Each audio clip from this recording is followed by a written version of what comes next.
was like, what were you doing with my drapes? The drapes that were hanging in the apartment. I never got the answer to that. I hear this question a lot. What about tenants storing things in the garage? And the answer is they cannot.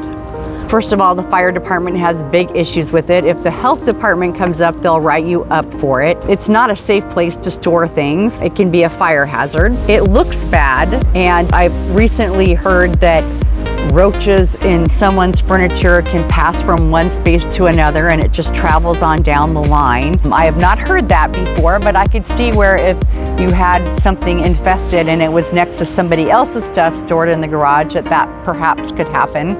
But really, it's not supposed to be there. It makes the garage look bad, and it can, most importantly, cause a fire issue. Here's a perfect example.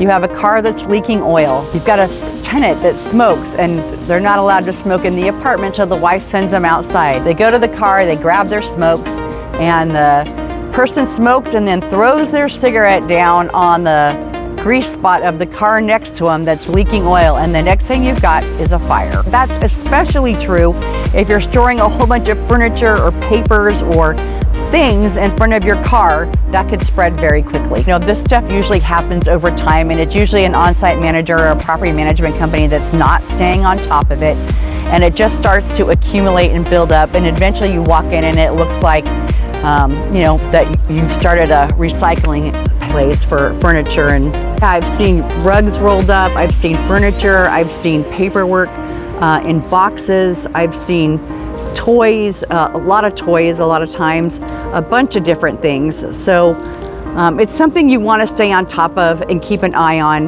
Another factor to look into, if you have people storing things in front of their cars and it's got a gate on it, that is not in any way security for their belongings, and their items could actually be attracting thieves into your building, so you don't want that either. I got written up at one of my buildings 3 times in a row because the manager wasn't staying on top of cleaning up those items, and that never turns out well. You don't want the health department coming back to your building 3 times. For one, it's unnecessary and a waste of time. There's fees involved in that, and you just want to get it right the first time. So stay on top of your tenants, make sure that they know that they're not allowed to do that when they move in, and then if they do it, give them notice to remove it.